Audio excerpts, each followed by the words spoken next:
So there was a tournament that Garrett and another buddy of ours, Cody, and myself, we all were fishing. We started on the exact same ledge, and you were like the only one of us three that were catching them, and you were not working a football jig the normal way. This has kind of been my sneaky little secret. So, Garrett, the first question I had is like, what to you makes a good football jig? Because there's a lot of them on the market. Every company, every mom and pop company, every big brand, they all make football jigs. But to you, what makes a good football jig? yeah, number one, like with any jig, is the hook. You got to have a good hook. It's got to be able to get in the fish's mouth. It can't bend out. This is going to be something that you're going to be setting the hook as hard as you can. So you're going to have a good, strong hook in there, with ideally a little bit of gap, but not so much gap that, let's say you're throwing in wood that the hook gap is this big that it just snags every piece of cover. So the hook is real important. And nowadays, now that companies are throwing tungsten into their jigs, that's all I'm throwing. I'm all about the extra sensitivity. I mean, I know you guys, I'm sure you only flip tungsten now. You probably drop shot tungsten. That's just the way it's working. I want to throw a football jig that has a tungsten head. That's another thing. And then from there, a premium skirt of some kind. You want to have something that has a little bit of bulk or has good natural colors. Those are probably the three most important things when selecting a football jig. And here, this is one that I really like. This is actually made by Queen's Tackle. It's called the Hammerhead football jig, I think. It actually has a little rattle in the head. I don't think you'll be able to hear that, but this has kind of been my sneaky little secret. So you got a 3/4 ounce tungsten head, which is actually, for 3/4 ounce, the head's a little smaller, which I like. Less, not less weight in the fish's mouth, but less size in the fish's mouth. A normal 3/4 head is probably almost, double the size. So I got a little tiny head on there. I have a 6/0 hook on this, which is, if that sticks them, I mean that's going to keep them pinned for sure, especially if you're going to deal with a big fish. So this is one that I really like. Pretty much the one that, if I'm in these ledge situations or offshore down south, this is almost the only one I'm throwing nowadays is this Queen's Tackle here. The rod and reel setup with that, would love to know too, because I think I've heard a little bit of everything with that, but especially with that Queen's Tackle jig, that's a little bit has that. I mean, that's a good size hook on there, which is like you said, if it sticks them, it's great. But I know that you probably have to kind of cater your tackle to that as well. Yeah, you definitely do. I mean, I throw it on, and there's a little more play here, but something, like a flipping stick. Like for me, that's a 7/4 heavy. That's what I throw the football jig on. Nothing real fancy, just a good strong rod, fast action rod, something that if I get bit once again 50 yards out there, I'm able to really move some line and get that hook buried. And then the same thing actually goes for the reels. Like I still want that wider spool reel that I do when I'm cranking, but instead of the 6/4, now I'm going to go to an 8/1. I'm going to go to as fast as I can get in this model so I can pick up as much slack as possible, get everything tight before I hook them. And then the line, same kind of concept. I'm not going to throw this on 12-pound line, 14-pound line, even 10-pound line because of that stretch. So for me, I really kind of got it down into, I'm throwing 18-pound pretty much like 98% of the time. If I'm on something crazy where there's going to be only 10-pounders biting, I might go to 20, 25, but it's going to be 18-pound. And on top of that, I'm going to Sunline Shooter, which is even a stiffer fluorocarbon than the Sniper that I crank with. So that's even less stretch. I almost want essentially all stretch out of there. And I've tried going to braid and doing the braid to fluoro, and I just don't love it yet. I like the straight fluoro better. But that 18-pound shooter is a stiff enough, strong enough line where I don't feel like I'm missing bites because my line's stretching too much or anything like that. Yeah, and I know you caught some tanks on that exact same setup. I think there was I don't know if it was the same Kentucky, a tournament that you fished on Kentucky Lake where what you weighed in, did you have like a 23 or 4-pound bag there one day? Yeah, I think I had 20, 27, and then 22 or something. That was I caught 1 or 2 on a crankbait, but that was probably 13 of my 15 that week came on the football jig. Yeah. And I know we went to Douglas later that year. I think I got 5th on it, almost exclusively that. And one of the tournaments on the elites at Gunnersville, I might have made I think I got like 15th or 20th place.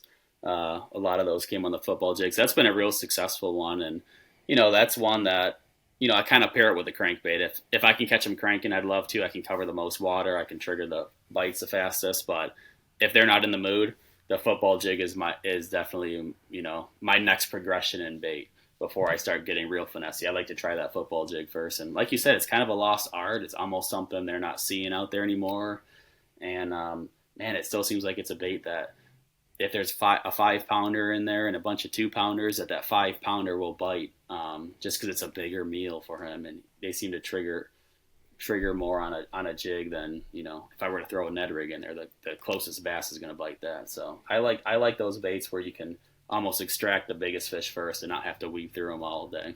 This video is brought to you by the Deep Dive app. This is an app that you can download on your phone that helps you define bass on your local bodies of water a lot quicker. Once you download this app, you can actually select the lake that you are fishing, and then you can input data like water temperature, water clarity, whether you are fishing around vegetation or if you are fishing in a windy or protected area. Once you input all this information, the app will actually spit out lures, techniques, and areas that you can go on your local body of water to catch bass. This app is backed by hundreds of different tournament results from across the nation and can be extremely accurate. So if you guys would like to help support the Bass Fishing HQ channel and allow me to bring more videos like this to you, hit that link down below and download the Deep Dive app today. So there was a tournament that Garrett and another buddy of ours, Cody, and myself, we all were fishing. We started on the exact same ledge. We all kind of shared information during this tournament. We all started on the exact same ledge, and I believe you were throwing a football jig in this one. This was on Chickamauga, an open, and you were like the only one of us three that were catching them, and you were not working a football jig the normal way. A lot of guys are probably going to say, hey, just throw it out there, drag it across the bottom, but you were doing something kind of special with it, and I'd love for you to elaborate a little bit more on that. Yeah. Once again, it kind of comes down to speed for me, and that's why I throw this. I will not go lighter than a 3/4 ounce.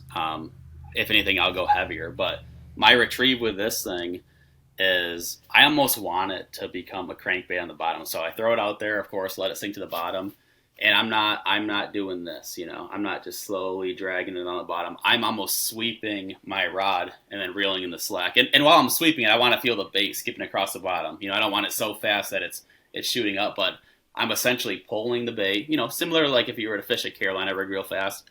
I'm pulling it, reeling in the slack, pulling it, reeling in the slack, to where that bait's just, as fast as I could keep it on the bottom, moving along there. So I really want to keep, I feel like I'm doing this all day. I'm moving that thing, and that's, I think it comes back down to trying to make those fish react. I don't want them to think down there. I want them to see something and just lash out and grab it, and then it's my job to put them in the boat at that point. So, and a big thing with that is the trailer that you use. I'm not going to throw a big 5-inch, hunk of plastic on the back there. I want something real short and stout and, with a little bit of action. Like here's one. This is the ram tail. This actually is about as big as I'll go. And these kickers, they kind of split apart here. This actually has quite a bit of action. And yeah, that's just as big as I go there. So that's a kind of a crawfish style trailer. Most of the time, I'll throw a twin tail grub. And this thing, when you put a 3/4 ounce jig with a twin tail grub, it rockets to the bottom. You don't even feel the trailer on the back. And, that's the whole thing. I want the bait to sit down. I want to be able to move it fast, keep contact with the bottom. So that smaller trailer with just minimal action, to me is really critical. Yeah, I found that pretty just fascinating, because a lot of times you think of, like I said, picking up a football jig and just kind of slowly dragging it down there, but still kind of making those fish react, not giving them too much time to think about the bait. This is something that we've actually seen with a number of the guys that we've talked to. For instance, Kenta Kimura talked constantly about speed, and he talked really about, like, when he fished his big square bill, he was talking about, just as fast as he could get that thing to go to fish it that way. And I think that's a really big deal that a lot of guys may miss out on fish because of the speed that they fish. Those fish, they're dumb sometimes, but they're not other times. They're not always going to say, like, they're not always looking at it and saying that's real. They're thinking, I know that that's not normal. That's not something I see in my environment. I'm not going to bite it. So that speed kind of causing that reaction strike again. I mean, you're talking about weighing in 27 pounds at Kentucky Lake. That's a bag. Yeah, that's crazy. And it's, I mean, muscle memory. You, monkey see, monkey do. You see guys just dragging. Everyone fishing around you, they're just dragging it. And, you know, sometimes it's so stinking hot out, you just can't think. Are you ever, like, stroking the jig up off the bottom? A little bit. Like, if it's a really tough day and I can't get them, I'll play with that. But I really like to have that. I really like that sweeping and reeling the slack. Sweeping, reeling the slack. That's my retrieve day in and day out. And, you know, a question you might have is, why don't you just reel it in the whole time like you would a wobblehead? And I've tried that. It just seems like just giving them a little bit of a pause while you're reeling your slack, that's when a lot of the bites come. So I do like to still sweep it and have a little bit of a pause. I don't like the steady reel like you would with a wobblehead. But, you know, I feel like most days, of course, you got to listen to the fish. Like, there's some days where maybe you do have to drag it real slow or you do have to pop it, but you know, like I said, 90% of my retrieve is going to be that really quick, aggressive sweeping motion, keeping the bait, making sure the bait's hitting the bottom. You know, if you feel like you're throwing the 3/4 and it won't stay down, you know, go to a smaller trailer first. If that's not doing it, go to a 1 ounce, go to a 1 1/4 ounce, but make sure you're maintaining contact while bringing that bait, you know, comfortably quick. I'd consider it. Okay, and along with your crankbait color selection, do you keep it pretty simple? Just natural green pumpkins, blacks? Yeah.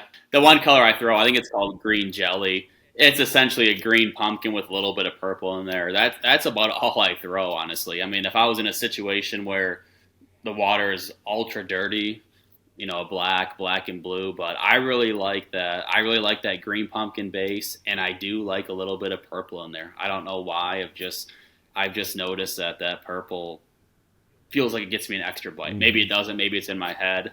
But for the most part, that's the color I'm going to go with. It's going to be something natural, you know, something bluegilly, crawfish style looking. Same with the trailers. Green pumpkin trailer, green pumpkin purple flake trailer. Maybe if I'm feeling real crazy that day, green pumpkin, green flake trailer. Whoa. But it's always a natural looking bait for me. Well, what a fun episode that was. If you guys have missed any of the Bass Juice podcasts, I'm going to leave a link right here for the playlist so that you can check out all of our episodes. Thanks for watching, subscribe, and I'll see you guys in the next video.